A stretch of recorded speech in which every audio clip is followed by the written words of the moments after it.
Impact segment tonight. Let's get right to Dr. Ben Carson, who joins us now from Topeka, Kansas. The doctor's book, One Nation, out in paperback, doing very well. So you just heard the Washington Post guy. He says you overstated the border fence in Yuma. What say you? I say people have heard maybe my speeches is well documented that the fence is only one component of our defense against illegal immigration.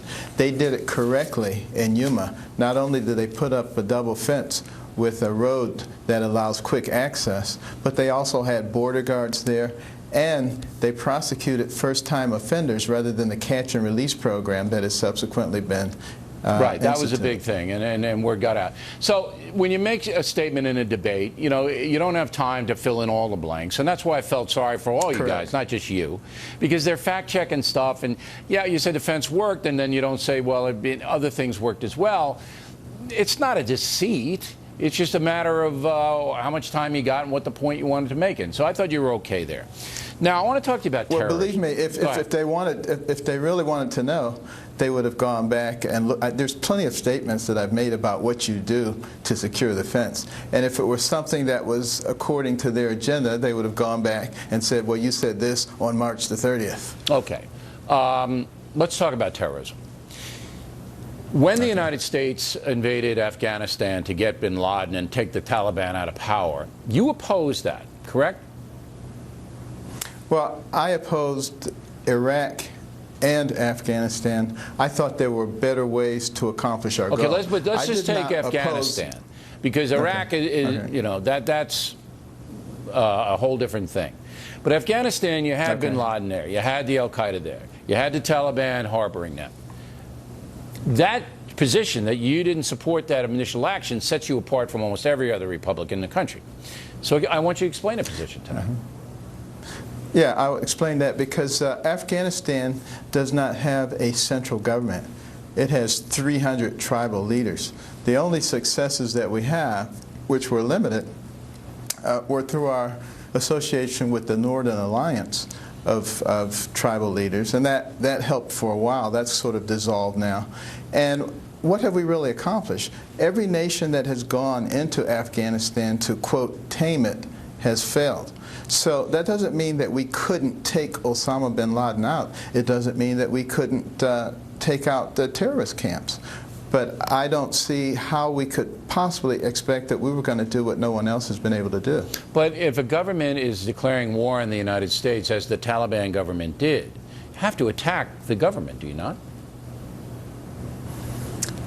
I'm not sure that we attack every government that declares war on us. I mean, I think we have throughout history, Doctor. To America. I can't recall any government declaring war on the United States, attacking the homeland, all right, that we did not remove that government. I mean, almost every time we did. But anyway, let's update this position to ISIS. Now we have another threat, open threat. We want to kill as many Americans as we can. If we get the chance, we're going to do it. How would you defeat ISIS?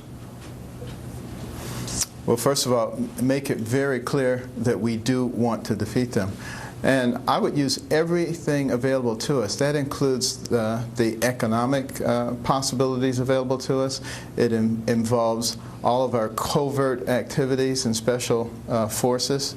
And I believe that it would probably require that we actually put some men on the ground, because we've called for the development of this coalition for all the nations in that area who have an interest, but we're not providing any leadership for them. No, we're not. So of course they're not going to form spontaneously. Well, they wouldn't do it anyway. And then Europe's getting what it deserves now for sitting out the whole war on terror, and now they're being overrun by Muslim migrants, and that's the cause and effect. But you would put American troops into Syria, I assume, to attack, you know, with allied soldiers, and you'd get some, all right, to attack the ISIS people. You wouldn't go into Syria, but that's where the headquarters are. That's where the headquarters are. I wouldn't go into Syria. What I would do is I would drive ISIS out of Iraq. I think we could capable of doing that. But you couldn't destroy them, and they'd still be functioning in Syria, because that's where command and control is. Yeah, you push them up into Syria. and you regain control of Iraq. That's a big part of the victory because that's part of their caliphate. And, you know, that's the majority of the caliphate is in Iraq. And we can push them out of there. That will make them look like losers. It'll make it much more difficult for them to recruit people when they look like losers. All right. But, you know, with me, I'd go right to Raqqa, and they'd have to pay the price. Hey, Doctor, you know, you're always accessible to us. We congratulate you on your campaign thus far. You've conducted yourself in an exemplary way. And we hope we could just continue the conversation onward, okay? Absolutely. Thank you. All right, Doc. Thanks. Directly ahead, Governor John Kasich didn't get a lot of airtime last night. What does he think about that? Same thing with Governor Mike Huckabee. Washington Post asked, where was he? We'll talk with both men in just a few moments.